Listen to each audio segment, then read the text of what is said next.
Lovely. Okay. Hi, everyone. We're live. Welcome back. On the next day. Oh, there we are. Yeah. Woo. Get to see my hands moving at some point. There it goes. Okay. So we're here on day 3 of the game development. The IEEE Summer School on Computational Intelligence for Game Development. Exactly. Beautiful. And to start off the day, we're going to be a bit more relaxed than that, and we want to talk to you about what's happening with some other conferences inside of. Someone mute your computer. Yeah, if you don't mind. I'm getting feedback in my own brain. Is that me? Is that what's going on? No, it's not us. There we go. Yeah, I fixed. There we go. Great. Sorry about that to everybody watching. So we're going to be talking about conferences, primarily the Game Development Conference, which our students were thankful enough to go to with some funding. And I think I'll just start off with, especially the panel, what do you think is like the big value of going to game conferences? What did you gain out of it? Yes, gaining things. Yeah. I think the biggest struggle is just like our attention span sort of died pretty quickly.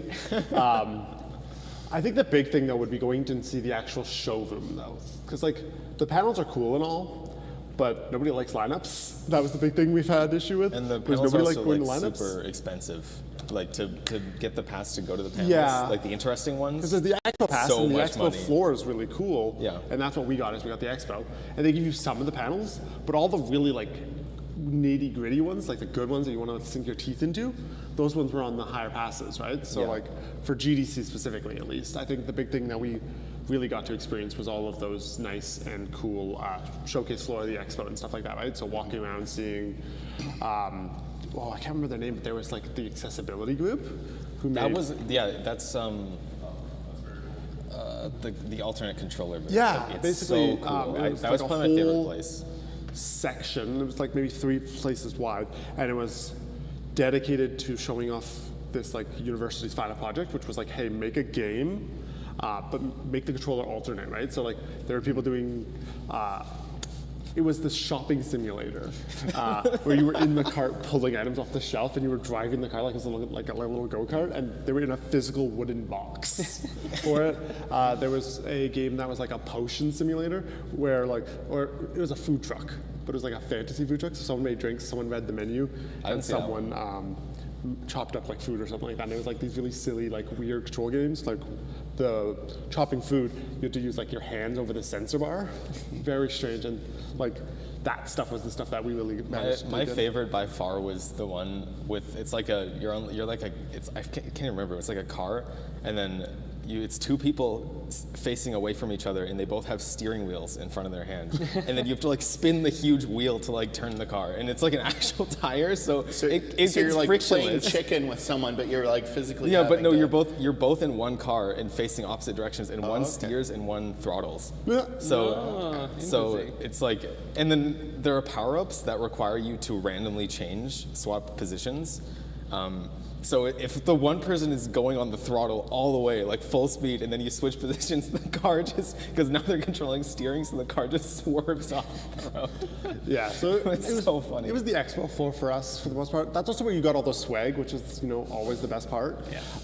Lots of free shirts from Unreal. I think Unreal was giving away so many shirts. Jordy on the first day was wearing his Unreal shirts. We got Unity shirts. There was some really cool hardware there as well. I don't think you're supposed to wear the T-shirt to the band itself. Isn't that the rule? I feel like Jordy literally like would have took his shirt off on the floor. I just realized you're wearing the Midnight Riders shirt. I am. That makes me so happy. Oh my God. I'm doing this in support of Marco's talk coming up later on video game music. So I thought I'll go with my favorite video game music band. But yeah, no, mostly the expo floor for us was the big thing where you got to like see firsthand all that stuff too, right? Because they had the retro section, and then you had all the big companies.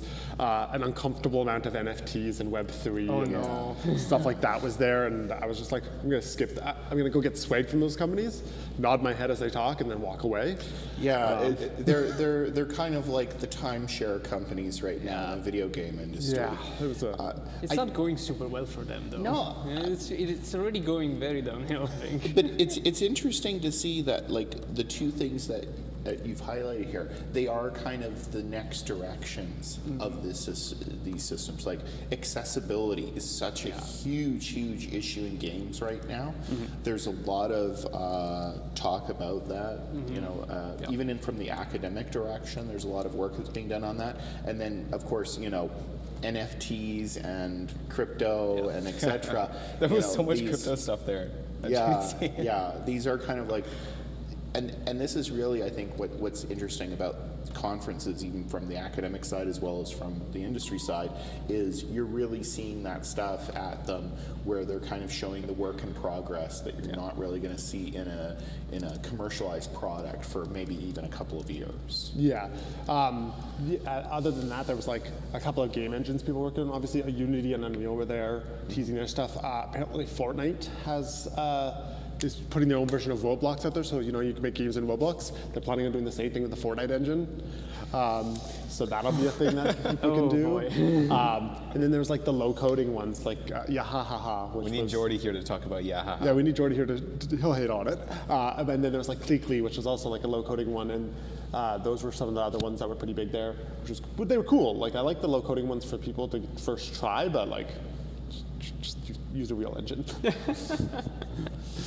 Well, and I think the nice thing too is that it gives you then a lower cost entry point into gaming, which, you know, there's a lot, as we've seen over the last 2 days, there's a lot of systems that are involved with building a game that you have to kind of understand and learn, and there's a lot of issues with like, okay, well, I got to install the system, I got to do all that, whereas sometimes it's just nice to like, okay, I booted up this thing and now I can move some blocks around, like, I think everybody has probably played around with like RPG Maker or with one of those Lego, you know, programming kits, because it's fun and joyful.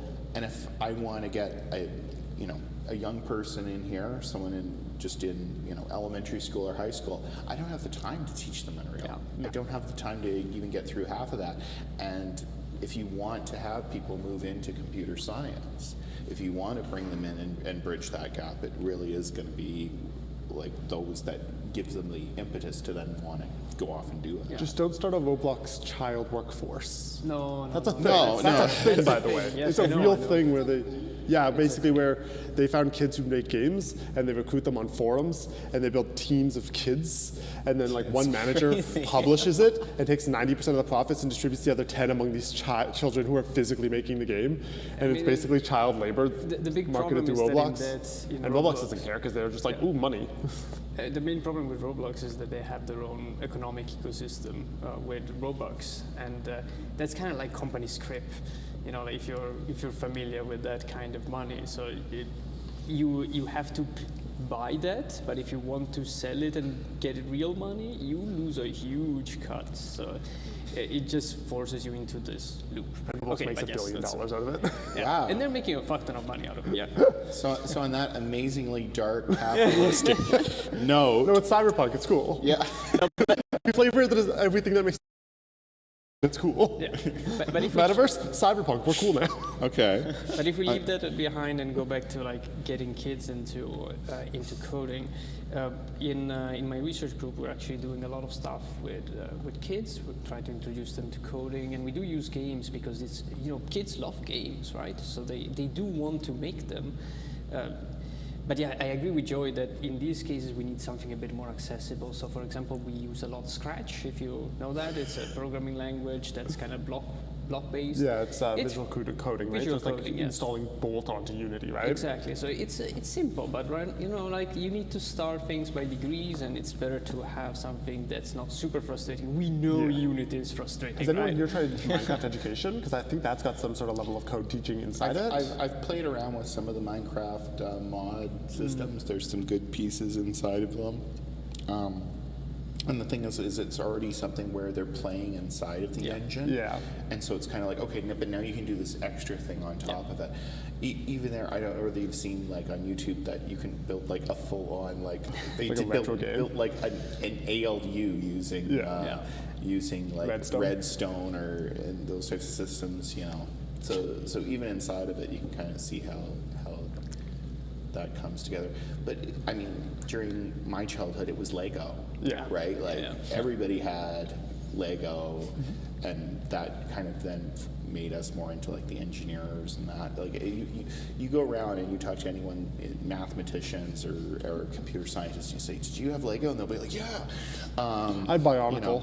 It was, Today, it's like a weird version. sadly, the Danes keep raising the prices on the Lego, and You know what? It's almost cheaper here. I was very surprised. I'm Just gotta go also to very Costco. annoyed. Oh, sorry, IKEA. IKEA's got their Lego there. yeah. And we're getting Yeah. Toys R Us in Canada Well, this year, so. it's weird because the patent on Lego is expired, yet it just keeps going up in price. Wild. Yeah, the official like brick patent. They do a lot of cool work at Lego. We're actually working together with them on a few projects and stuff. Because we're in Denmark, right? So Yeah. Do you get sets? Yeah, will they give you free Lego? If I fly to Denmark, can I have free Lego? maybe. we had a student that was working for them for a project, and they did get free Lego. Okay, So so that might come with the amazing. flight. That might if be you worth need a it. hookup on Lego, Marco is the guy to speak with. Sadly, not as easy as that. But yeah, they are actually very interested in including coding into this. If you remember, they had these Mindstorm sets. Yeah, I had those when I was a kid. Yeah, but they're still working on this kind of stuff, so they're very interested in trying to bring not just the building, but also virtual reality, augmented reality, and stuff. So that we're doing a lot of interesting stuff with that, which hopefully will come up in projects at some We point. tangent it really hard. So I'll get us back on our main topic Sorry, of sorry. conferences. No, this is great, but I'll get us back onto our main topic of conferences. And I think GDC is more of like the industry side of this, and Marco and I have probably done more of the academic side of it. So Marco, maybe you can go through like what is the major thing with academic conferences? Why are those an important element to the greater game space? Why should the people here care what we do inside of like the conferences that we do? That is a lot of questions I- all wrapped in okay. one. But yeah, it's to be honest, I think it's really interesting to go to these academic conferences, even if you're not, a full-fledged academic yourself. The only problem is that sometimes the bar of entry is kind of high. Like it can be very expensive. But I remember from the first conference I went to was actually ACE, a conference that's now defunct. Well, It that's another it's story a story that requires for another about time. 5 beers. No, exactly. We're not going to go into that. But I remember that I went to this conference, which was tangentially talking about games, and it blew my mind. You could see all this kind of really cutting-edge stuff, maybe not very polished prototypes, but really like super weird, incredible things that you probably don't see as products, not now, not in 10 years. Maybe never, maybe they're not really that viable, but you see the ideas, you see Google the Glass. concept. Like Google Glass, exactly, all this kind Never of stuff. pleased. And I do think that from our point of view as academics, you really see the people that have some ideas that really want to change the industry as well. It doesn't happen very easily. Often we don't actually manage to put a lot of change there, but some things trickle down once in a while. So yesterday we were talking about behavior trees. That's something that started from academia and then suddenly got in, and wow, it became like a huge thing within the gaming industry, where a lot of people use that. What are some edgy conferences besides, obviously there's the Game Development Conference in, was it San Fan or San Fan, right? Yeah. Yeah, San Fan. I What other think- ones are some big ones? I think like the main big conferences on games are Foundations of Digital Games. That's a little bit less on the technical side. It's more about studying games as a social and like as constructs and what they can do for us. How do we interact with games? Super interesting. Where's that? Foundation of Digital Games. Where do they FDG. run that? So a It lot of these changes. bounce They'll move around. around a lot, yeah. They're normally they're under either the Association for Computing Machinery, so the ACM, and that's FDG, and then of course the IEEE that funded this in part, but they run under the IEEE CIS. There's the the IEEE conference on games. It used to be known as the IEEE conference on computational intelligence in games. Yeah, and that they was dropped exactly the the previous. computational intelligence out of the title. Are there any like really good Canadian ones, or are they mostly just like traveling So around the they're- world? with the they're- whole- Academic conferences move around all because, around. because Yeah. every year they're hosted by some university basically. So one year they're here, maybe next year they're gonna be in Europe, maybe And they're they, and they try to move it also usually Yeah. North America, Europe, Yeah. somewhere in Asia, and run around Exactly. for it. I mean, Do it's you know a where bit the next ones of are going to be at all? Do you know where the next ones will be? COG, Cogs in this year Boston. is in Boston, yes. I'm going there in August. FTG, I think, already ran. It already ran. I don't remember where it was, but Yeah, but the it's next- already I- done. I don't. Oh, I don't know where no, the it next was, one it is. was Lisbon. Lisbon. Yeah, you're Yeah, right. it was in Lisbon, Portugal, because I did an online thing for them. Looks like, yeah, it was Lisbon. The year before that, it was Greece. Yeah. And I It was in Copenhagen a few don't know years if ago. 2024 is told us where it Yeah. is yet. Yeah, so a lot of the times it's actually the conferences when they do them from the academic stage. Yeah. It's not like a big giant, organization. Well, there are big giant organizations behind it, but the people that are actually running it usually are professors at a local university in the Yeah. area that do the hosting of it. It's not like GDC where 30,000 plus people No. show up and a No, whole no, no. university is You're- born. You're looking more at 300 to 500 people at a big conference. Exactly. Probably better for making connections though if you were trying to, It right? definitely is. Yeah. It really is, and a lot of the people at these conferences, you kind of, some people they just go to the one every year, and so you always kind of see the same faces. Yeah. And other people, bounce around dependent upon funding and availability. GDC almost felt like they were especially the expo floor was people trying to sell their product a lot, right? Yeah. Yeah. Whereas Yeah. I don't think that's how it No, is no, for this those is. ones, right? I mean, you're trying to sell your research. Yes. You're trying to sell your That's ideas. different. Like, Yeah. hey, this is my idea. Maybe you should do research on that as well, Yeah. right? And I think the other thing is with the games industry, for as big as it is, it's bigger than the films industry Yeah. in terms of money put into it and the development and the revenues. It's very young in terms of it as an industry. Yeah. So I come out of the background of bioinformatics and automotive from that side of the industry portions of it. And you have companies that have been there for years and years and years and years. Well, they have really big, giant pipelines to bring people into their industries from the universities. Yeah. And so because of that, what you'll see at some of those conferences, you'll see more of the industry pull. Games conferences and games industry, they still believe that there's this magic special sauce. And it's called A-Star.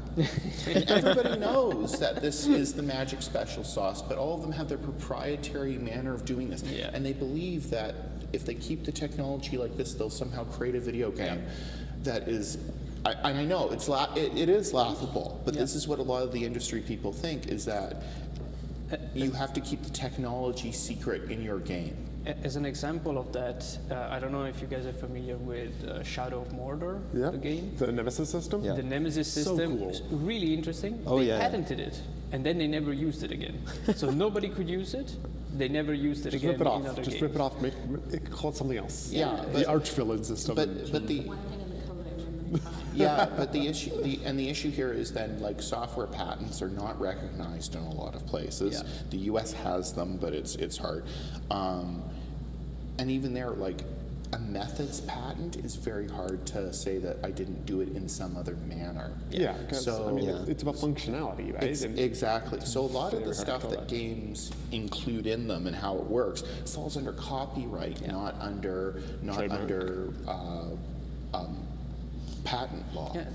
And so because of that, I could go and make the Fallout engine, right? I could go and make that open source, public, etc. But they believe that, we've made this version of A-Star and now it's our proprietary version of A-Star and we'll never tell people how to use it. But then you're in the other side and you're in academia. We have to publish. We have to show people how we do this. And so it becomes very hard to then have the industry to academic pipeline of transfer back and forth that a lot of other fields have. I'll give you an example of this in terms of one professor, and I'm not going to name names, but I'll tell you later. But he went in and he was working with one of these companies, and his big thing was having to do with like search techniques through this thing. And they said, yeah, well, we can have this system that does this search technique. If I tell them which search technique, they might figure it out. Is it just some big annotation type stuff? I'm not going to get into what it is, because I'm on film, so I got to be careful, because I don't want to defame anyone. He went into this company and he said about, oh, hey, you can use this cool brand new search technique that we came up with. And they said, well, it would be too slow. And he said, well, don't worry about it. We've created it so it runs on the graphics card. So now immediately you guffaw. Immediately I guffaw. But this guy, that was his big search technique that he had to use. And when they said, oh, it runs too slow, we're just going to throw it on the graphics card, because that makes sense. What could you possibly be using the graphics card for with a AAA games publisher? Everything else. Graphics, perhaps. And so, but again, it's because we don't have the industry link where they're telling us what their needs are in a lot of places. And because of that, that's just, the academic's just going to do what the academic does, and the industry is going to do what the industry does, and we're both doing it stupid. And I think that this is a big thing. There's probably a lot of redundancy too, right? With that overlap. It's probably people working on problems that were already solved completely necessarily. We see this. Maybe We you see just don't this. know how it's been Yeah, solved. we see this all the time with industry, especially inside of academia, because our job is to know every algorithm that's in existence, right? Because we have to teach them at some point, or we have to do research, and we're supposed to do all the backgrounding and literature review. Yeah. If you're building a video game, you just want something that works. You're not going to go and do a literature review, because that's wasted time that you could be doing that. First Can't read algorithm books, that so works. I never do a literature. No, but not even. It doesn't even have to do with illiteracy. It means that you're looking for this very specific thing to do that thing. If you go to the academic and you I'm say, not illiterate. hey, I just have no attention span. I want to make that known. I can read. no. I'm not Charlie there from is- Always Sunny. I okay, can that's- read. hey. Don't worry, we're not He judging. wrote It's Nightman, fine, it's he fine. wrote Nightman Comments. So he's got some creativity to him. The big thing though is it's this idea of thinking fast and slow. We have the ability to think slow. We don't care about deadlines for the most part. Just get an extension. Right. We've got the ability to sit in the back room and just think slow. Industry has to go move, produce. There's this old comic that I love, and it's a guy and he's pushing a wheelbarrow and it's got square wheels. And this guy's running beside him with a wheel and he says, hey, do you want to try out my new invention? The guy says, no, I'm too busy pushing this cart. And that to me is what this really is, right? Like we're the guys running around with the wheel, hoping that somebody will use this wheel because we want to feel validated on creating this new thing. But industry is the guy who's busy pushing that cart. We don't have time with to the adapt. square wheel. We don't have time to talk to you, Mr. Academic Man. We have to release COD again. Yeah, but where we see in the more long-standing industries is that those industries have come back to the academic side and have said, hey, we'll work with you, because they've seen the value of How long did it take production. them though? Because like Disney's 100 years old this year, right? Or It something like did that. take them takes some it takes a time, long time. So in the automotive industry, they got to the point of, well, no, we need to like train engineers because I can't hire good engineers. Inside of the film and industry, you see film schools all over the place. You know, that's just a normal major to have. But you don't really see that with the video game things. And what you hear from industry is, oh, this guy came out with a games degree and he doesn't know anything. Well, also it doesn't help that like most game degree programs are like a year intensive and then at college, right? Like when I first graduated high school, I looked at going to like BCIT or Van Arts, and both of them are literally a year intensive program, and that's it. It's not a bachelor, it's not a diploma, it's 1 year, and it's just like, good luck.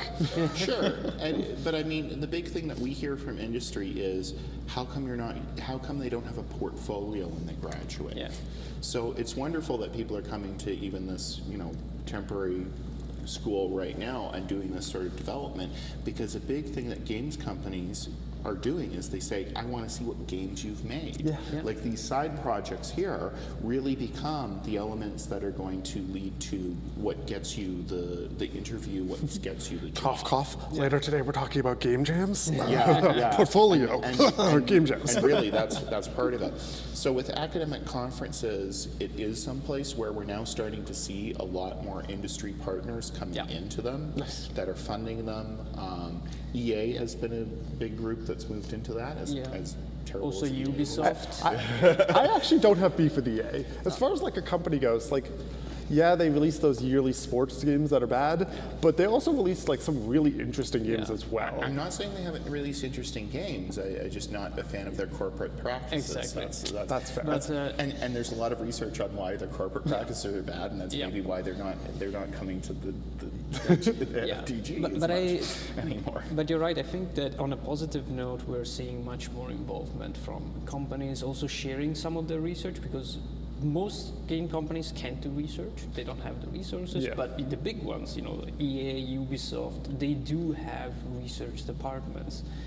And especially I think from Ubisoft, we've seen a few papers coming out on Yeah. some of the more data science things that they do, like Activision Blizzard, Activision. Yeah. Zook, right? Yeah. Like he was doing a lot. They're also now being bought by Microsoft, aren't they? Yeah, Yeah. but they were doing a lot of work. There was a really interesting talk on had to do with balancing and, Yeah. and, Yeah, and exactly. churn inside of that. What's the card game that they have? Hearthstone? Hearthstone. Hearthstone. Hearthstone. Yeah. Yeah, it was a really interesting like data science analysis of what cards are being played and how do we recalculate that. And So I think we're really seeing, at least in the big companies, a shift towards data science, because they want to know how people play their games, why do they play them, how to make them play more, which could be potentially problematic in some cases, but Yeah. let's just not talk about that. If only I enjoyed data science. But we're seeing a lot of that, so I think that's quite a nice push in the right direction, because they're sharing things with with everybody, because I mean, sharing with the academics means going public, telling everybody about it, instead of just keeping everything secret. Hiding everything close to the chest isn't really helping anyone, is it? Exactly. Well, if they think it's helping them, I'm not sure it necessarily is. well, they believe that there is some sort of special secret sauce of innate in code that will make their game better. That once you release the game, you're never going to be able to figure out how they did that in the code. And that to me is really a huge issue, because it's not like this is an airplane guidance system Yeah. where I figured out some sort of special way to route stuff. This is like you're visibly, as a player, you were supposed to understand the mechanics in which you're working. It's an interactive medium. Yeah, it's an interactive medium where you're constantly testing against it. Well, if you've got a computer science degree and you look at this and you go, I wonder, this monster always does this thing, right? Like there was the whole talk about like Exactly. behavioral trees. This monster is always doing it in this way. Well, that means I now know that the algorithm is deterministic, right? Well, I can now begin to kind of run down my list of deterministic algorithms. There's only so many ways that you can make pathfinding inside of a game, right? They're probably using A star. 100%. Yeah. I mean, even inside of the games, like some of the real innovative ones, like Portal, which came out of a university project. Yeah. That was originally out of basically a If term only they released project. the third one. Now, if only they released the third one. If only, you know. No, They're bad with trees. They don't know I how think to the do problem trees. is that Gabe Newell has never learned how to count to 3. Yeah. Where's TF3? No, well, even there, you look at it, right? What Half-Life, Yeah. Half-Life 2, Half-Life 2, Episode 1, Episode 2, Episode 2, no Episode 3. done, right? That's it. Alex as Alex, well, yeah. but never 3. Never No, 3. never 3. 3 does not, Gabe Newell. It's really difficult to. I have to say, Gabe Newell, Yeah. excellent guy if you want to ask him about stuff to do with research, though, because I did have a student who was wanting to do some analysis of STEAM achievements, and they emailed Gabe Newell, and within under a week, they had the data set in a Wow. way that they could do it the scrape without having to so like cool. do the scrape. Amazing. The only So- company that does achievements well was Xbox, though. Everyone else's wasn't as good. Yeah, well, but it was one of these things of like they did not have to release that No, data, no. and the way that they did it, it was just so Amazing. amazingly polite of them to do that. So you know, good on you, Good job, Gabe Valve. Newell and Valve. But learn how to count to 3. Definitely. Yeah, like It it's goes some- 1, it goes 2, and then there's the one. And that then you the third is forget. Alex. Then it goes 3. We'll take Left 4 Dead, we'll take Half-Life, we'll take Portal, we'll take Team Fortress. Yeah. Just any of those 4 games, give us a third one. This is the problem that I have with Valve. They made amazing games, and then they became a distribution company. Yeah, they became Steam They- only, they- and that's it.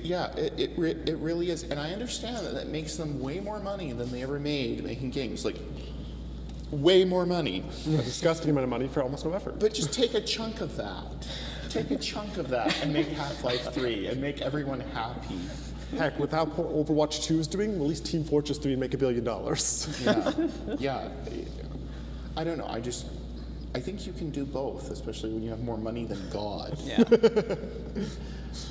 But yes, thank you so much for the data for that student, because that worked out well too. And that's not something that's too obvious. Like No. sometimes it's really difficult or even kind of impossible to get data out of a company. Trying to get data from anywhere is impossible. Like, I can't say too much about it because it's we're under NDAs and so on, but we are working with Unity, and they gave us a lot of data, but it was a struggle to get it. and you were under Let's say that. NDA too. Yeah. Like, that doesn't show a great sign of faith, does it? Like that, like the guy with the company with the industry as a whole, right? Like, they're so protective of that data, like we were saying. You're under an NDA and you had to work to get that data? They're really stingy with it. It's not only We can just talk about that later. Off camera. in any time that you're working, especially with a partner company in the business, they're under both the legislative requirements, and especially inside of Europe, there's additional ones with privacy concerns. And then the other bit of this is, okay, you're on an academic network like this. I, as a professor, have very little control sometimes over how the network is managed. So if the company comes to me and says, look, we require you to have this software that guards this data. Okay, so I have to go to the university and then work through that bureaucracy. So you're working through 2 bureaucracies. You're working through the partner company bureaucracy, you're working with your bureaucracy, and then you're also probably dealing with a funder. So it takes you about a month to get anything going? Well, you're probably dealing with Even like more. a government funder, and they have their own requirements as well. So if I get a grant from the Canadian government, they have the expectation that that data is a public service because the public is paying me for that research. Yep. Then I'm working with a company that is making that data under an NDA and proprietary. Then I'm working with a university that has FIPEDA regulations against that, just like how we've had to come up here every day and say like, hey, you know, if you don't want to be on camera, don't be on camera, and et cetera, right? Like that's a notice requirement. So you've got 3 different groups that have to align on how that data is, but that company is the one that owns it. So if you cannot ensure them, they will not give you anything. Yeah. And they would rather, because you're the small-time academic that said, hey, I'm going to like look at your data and tell you stuff, they're usually doing that with no expectation of a success. So if this is something that's going to put them out, they're just willing to just go, failure. It's not only that. I think one of the other things that we see while collaborating with companies, which is great, but one of the things we see is that they often don't know what we can do, or don't know what they can get out of this. So you're like, hey, I could. We have this pile of data, and we don't know what to do with this. You know, we're just sitting on it. Can you do anything about it? And then usually how you can get some kind of relationship and try to talk with them, but they don't know what they can have.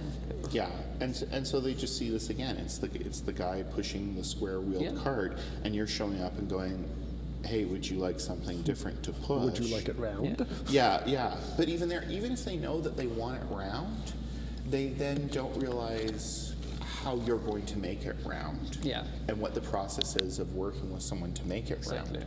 round. Because we're not like a business contractors or consultants where you hire them in and you have an expectation of an outcome. You know, say like in 3 months you're gonna get Yeah, this amount, exactly. this stuff. It's more like we'll take a look at it. We're gonna- we'll yeah, see what we're- comes out, and of course we also have other parts of our job. We don't really do this stuff in full time. Where we have Yeah. to teach, we have to do other research. We have to teach, we have to do, well, we gotta do research, and the other thing is then you also are putting a student against this problem, right? Yeah. And there's the old adage of you get what you pay for. Yeah. And when the usually student, they don't- student, they're the you're ones not, paying. yeah, They exactly. pay tuition, they Exactly, don't pay. so it's rather an inverted, system. But when you look at which industries do really well with this right now, it's ones where they have that kind of long-standing relationship with that. So if you look at automotive, they love having engineers in, like engineering students in, and training them up. If you look at even, you've done internships with like My co-ops, yeah. yeah, and co-ops with that. What industries are the ones that are doing those calls for that? It's very rarely the games I companies. think the only and game things. company I've seen that does co-ops that are like readily available is EA. Yeah. EA does co-ops, which is really and cool. And again, because it's they're so big. Yeah. it's a really big company that has been along for a long time. Yeah. And the sad part of this is the companies that should be doing the co-ops and should be coming to the universities are the indie developers. Yeah. Yeah. And they're the ones that should be at the GDC and should be at those things, is those small-time indie developers, because the stuff that I build, Yeah. that's really where it's a force multiplier. We're building force multipliers. Yeah. GDC does have a large section. If you go Yeah. there to the expo, there's that large section dedicated to indie. And oh god, that expo was insane. The first day we went there, we thought it was like this section, and then there's like a path. Yeah, there's like that's this 4 big, corners and then that there's are all another section. huge. It was like Yeah. maybe 2 to 3 times bigger than we thought it was at Yeah. first, and we're like, oh. Yeah, and it's wonderful because games really started out as a cottage industry. Yeah. That's its history.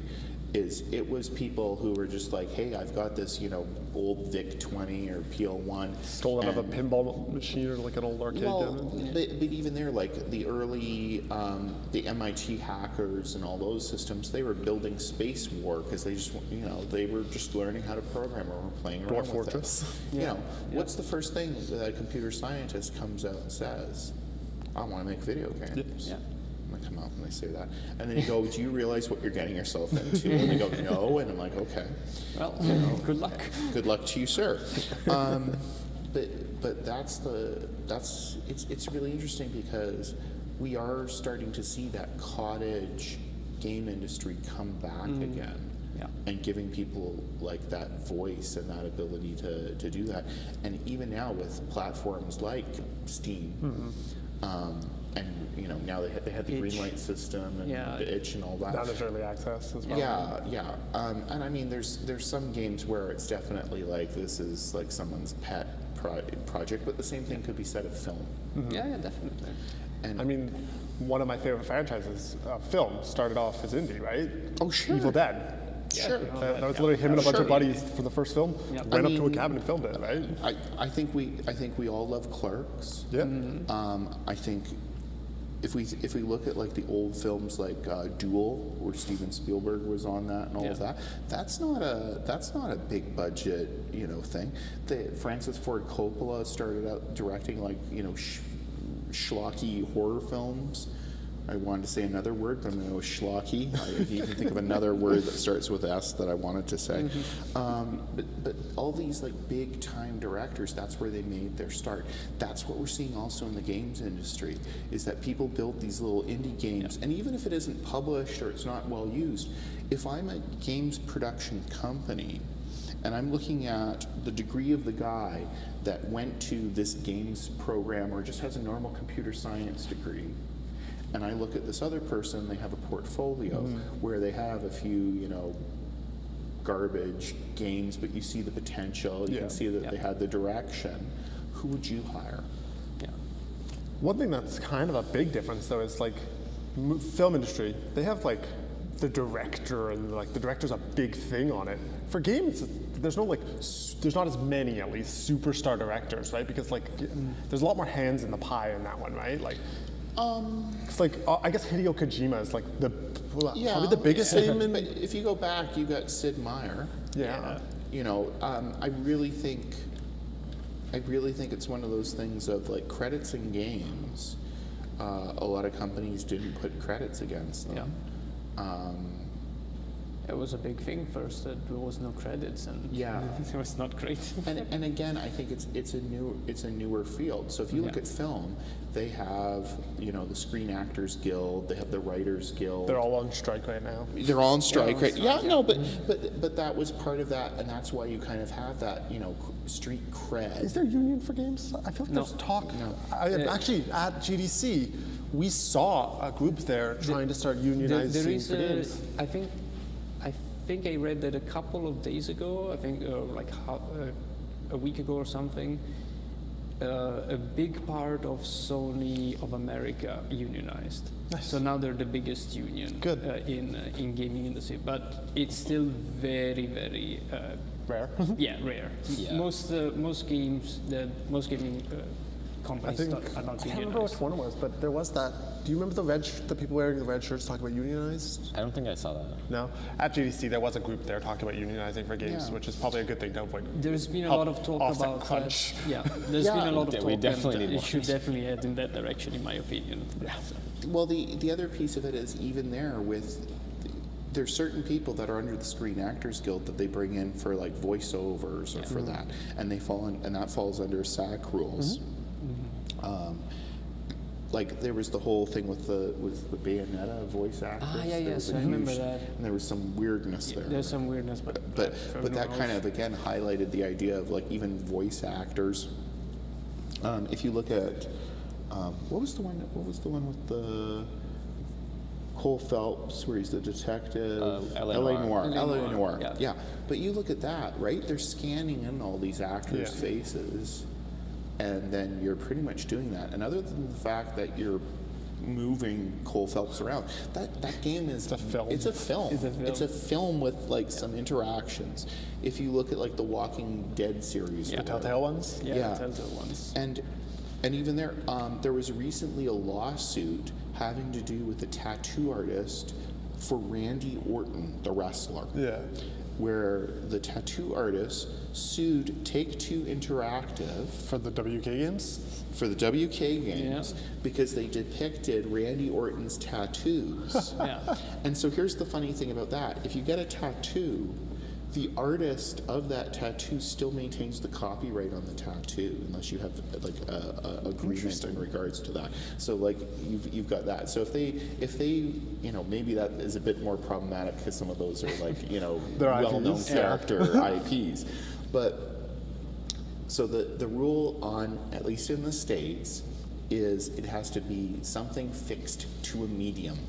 It has to be an idea fixed in a medium. So the idea is these skulls, and the medium is this His person's skin. body. Yeah. And so even though it's your body, the copyright of that image is owned by someone else. Just like I don't like that. I don't like the fact that something that's on you can be owned by someone else. That makes me uncomfortable. I think maybe we should go get the law department here if you want to argue this out. But that's my understanding. That is my No, I believe understanding. you. I just don't like it. Okay. Depends on, like, sometimes you could get like artwork that you came up with. Yeah, if you came up with the art, then they just did the drawing. Yeah. Yeah. But this is unless there is another agreement, or you did it and maybe it's you just transferred it on. You had them at, but it's a work for hire to put it on your body. But this was like this woman had Designed the whole made thing, and yeah. designed this thing and put it on Randy Orton. Yeah, but we're seeing a lot of these interesting lawsuits coming up in the gaming industry. There was one with Fortnite a couple of years ago about some of the dance moves, the emotes. Oh, the The Carlton, Exactly, yeah. the Carlton. That was funny. There was something about Jeeps in another game. It was the Humvees. Yeah, the Humvees, right. So the military Humvee that was depicted in this military game, I think it was one of the Call of Duties. I think so, And I the don't remember Humvee exactly. Corporation tried to sue them over the use of the Humvee. Because you used a model of that. See, that one I find funny because like that's just free advertisement for you. One would think. They like advertising, but they like getting paid as well. Yeah. Yeah. There was that, and then even if you play like a lot of old games, you'll notice that if there's any sort of like weapons, they're never.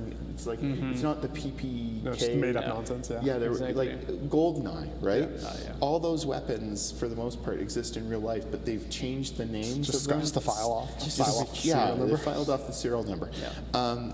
And so with that, again, that was because they were worried about copyright law in regards to this and not having it be like an exact match for it. You know, and so if you're doing anything with an IP, it becomes really Yeah. interesting because you have to have all the rights clearances Yeah. and that. Interesting. Yeah. So with that, Yeah, I think we went- conferences. Yeah, we went a little bit off topic. Yeah, Maybe 3 times. that's maybe 4 okay. times. Well, welcome to the off-topic morning. Yeah. If we look at like conferences and what should somebody do to get ready for a conference? What's your process if you wanted to go to one? You know, what should you bring? What should you not bring? Well, if you're a student, ask your student union to pay for it so you don't have to go in pocket. That's my first tip. And that's what we're... If it's an academic one, ask for your university to pay for it because you had a paper published as well, your funders. There you go. Yeah. Yeah, I mean, obviously try and get funding so you don't have to pay out of pocket was the nicest part of that. And then maximize your dollars. If you're going internationally, just drive over the border and then fly, and it's like a quarter the amount. Yeah. It's way cheaper, and you can really stretch that limited budget much further. I think we're planning on going to GDC again next year. Whoever is part of like the CS Club's board, we'll probably just grab 5 people who put in the effort and volunteer work and stuff like that. It's sort of like a, ooh, you did a good job. Let's go to GDC. But like, bring a notepad, take notes, try to actually attend more panels than we did this time. Yeah, It was learning. I planned to take notes, but then like, since we couldn't go to many panels, like I have a bunch of list of panels that I wanted to go to, And then because half they them were were like on really the interesting. Because there was like some by like Riot Games and CD Projekt Red and stuff like that. Yeah. That was like really cool technology, and I wanted to go to those. But then it's like the $1,000 pass. Yeah. Plan ahead, like literally Yeah, look at the absolutely. schedule, mark down the things, and then try and like actually follow through on that and don't get distracted by the shiny objects in the expo. Actually go There's to a your lot of panels. shiny things. Yeah. I think at least when I'm going to a lot of conferences, I'll kind of have those. These are the things that I must see. Yeah. And then there's kind of like I would want to do that, but maybe I'm just tired. Got or like maybe 2 I- must-sees per day at least, though. Yeah. Really just like to validate going. Yeah. So I would say with that, maybe even be a bit more flexible with the schedule and like have those things that you must see and plan for those. Yeah. But then leave some amount some of like leeway. Because I think I'd the one say, panel like, that be most of patient. us went to and actually like paid attention to was the Game Jam panel. Yeah, yeah. And I think other than was that, cool. like, we didn't go to a ton of panels. We went to a Yeah. couple of roundtables. Honestly, my advice when it comes to roundtables, first panels go to a panel. The roundtables are really interesting, but they felt like they were really high level. The roundtables were also like a stack exchange or like forum. Yeah. It was very high level, and it was people like, oh, I've had this issue in Unity before. How'd you fix this? And you're just sitting there, you're like, what are they talking about? I have no idea what's happening here, right? Whereas the panels, a lot of times, they come with that PowerPoint, right? It's a little bit more of like, And I would say the other thing is don't be afraid to ditch on something if you go in there and it's not what you expected with it. Yeah. It's better to have that little bad experience and then get out of there and then see use your time something else. effectively. Yeah, we've had Like that. click and sway. That happens all the time All inside the of time, academic yeah. panels too. Of like, Yeah, like, oh, this is not looks what really I want. good. It's like, oh, I don't no, understand. no, It's not my field. I'm no, just gonna leave. yeah, and save your time. I think all very good advice. I think the only thing I would add is don't be afraid to talk to people, because I mean that's really one of the best things that you can do at a conference. Just network, talk with people, even just randomly, or if there's some kind of drinks or a dinner or so on. look for the after parties. Yeah. No, the coffee breaks are the most valuable Exactly. part of academic conferences. The presentations of the papers is for that person to do whatever. If you like what they're doing, you grab them in the coffee break Yeah. and you chat with them then. You don't do Exactly. it after this. Like you do that. just even like today, right? Like Marco and I are about, if people had questions after our talks. It's all about making connections. Exactly. Like the food out there, that's an important part, and sadly our friends on the internet are not getting to enjoy that. No muffins for you. Can I add one thing on Yeah, of to that course. too? Go ahead. Business cards. Contact cards. Yeah. You're going to bump into a whole bunch of people. You're not going to remember their names. They're not going to remember your They're not going to remember yours. I have so many people where I'm like, oh, if only I knew who that person was or that contact or whatever. So get them, you can go to Staples, you can go to like a local. Build a little website using Bootstrap Studio. Yeah. Post it on GitHub pages. Build that. Put a QR code on your business card. Put a QR code on it. Exactly. Handshakes and business cards still mean a lot inside of this business, and there's certain ones where I still have that business card just because it's cool. Yeah. Was it Emmett? The guy that does Red Blob Games? I don't remember the business. Okay, card. but maybe you didn't get his business I remember card. the guy. But you know Red Blob Games. Yeah. He had all different business cards with different backings on it, and he would actually say, "Take the one you like." Oh, that's And it was just so. And so I remember, amazing. and now I go to Red Blob Games every once in a while. Really check out Red Blob Games if you want to learn some like basics of game development systems. He does a lot of really interesting tutorials on side of that. It's all free and accessible, but very nice gentleman. But again, it's like, and as soon as I saw his logo on the thing, I'm like, oh, you're Red Blood, So I kind of knew him by reputation beforehand. Yeah. But again, it's such a beautiful thing to have that. And if this is something too where you've created like a games character or you've done like a level design, print that on the card. Yeah. Have them remember like who you are from that small piece of paper. Because usually they'll have one too, probably a corporate one or whatever. Yeah. You'd have no idea. It could be 3 years down the line with that. People remember conferences that they've been to. They might not even remember you, but if you say, hey, I met you at this conference, They'll be like, Okay. So you don't know. Maybe you're going to need that guy from EA. Maybe you're going to need that guy from wherever. Just Add them on LinkedIn. Huh? Add them on LinkedIn. Yeah, I mean, LinkedIn is another way to do this, but I'll tell you, I look more at my business card deck than I look at my LinkedIn friends. Yeah. I mean, even from non-game conferences, like when I go to anime conventions, I go to all the expos and I collect all the business cards too. Yeah, I just take like a big old box full home. Yeah. No, I have a big deck of that, and every once in a while you clean it out, and you're like, oh, this person. Nice. Yeah. Cool. But yeah, so go to GDC, go to FDG, go to COG. COG. COG. Yeah. Cool. COG. And then what do we think? Take a 5? Yeah. 5-minute break, yeah? Yeah. I think sounds good. We'll just stare at each other till something happens. Yeah, exactly. Is this how it ends? And really, like I would say, if we're closing out this session, I would say if you have the opportunity to do this and you can do it on the cheap as a student, or even if not, if you have the opportunity, try to make these things work. Yeah.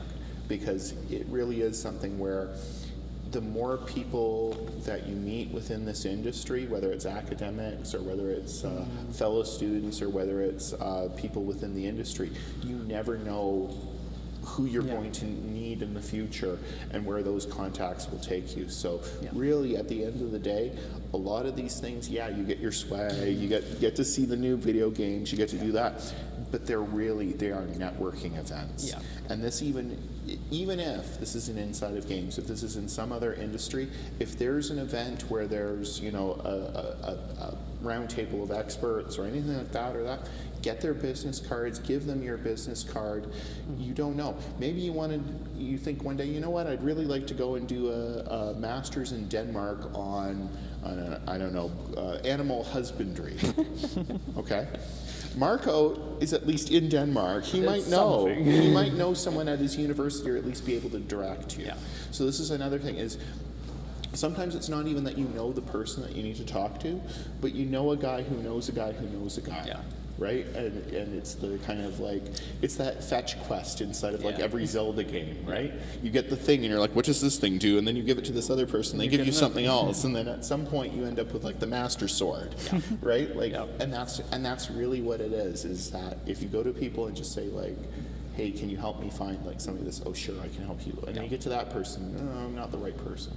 But I know who is. Keep going on from there. So sometimes just having that first contact Can help a lot. builds that a lot. Yeah. Cool.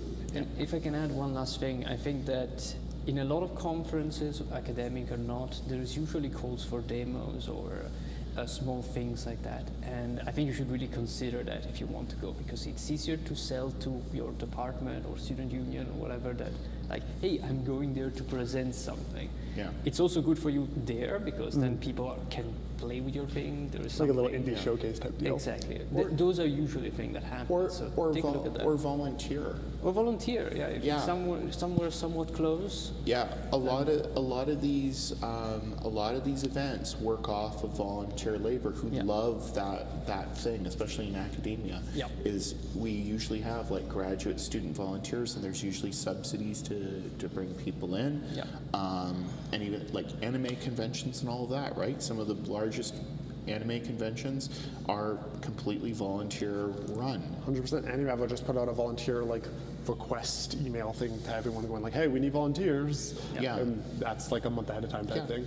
Like I've even given talks from an academic perspective at anime conventions about like big giant robots and stuff like that.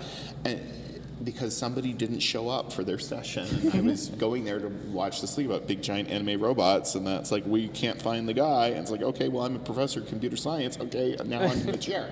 So, you know, like it is something where a lot of those systems are based off of that volunteer labor. And the thing is when you're in that volunteer position, you're in behind the curtain. Yeah. And so sometimes you end up and you meet those people. Yeah, you're bringing that keynote speaker a bottle of water. Yeah. Right?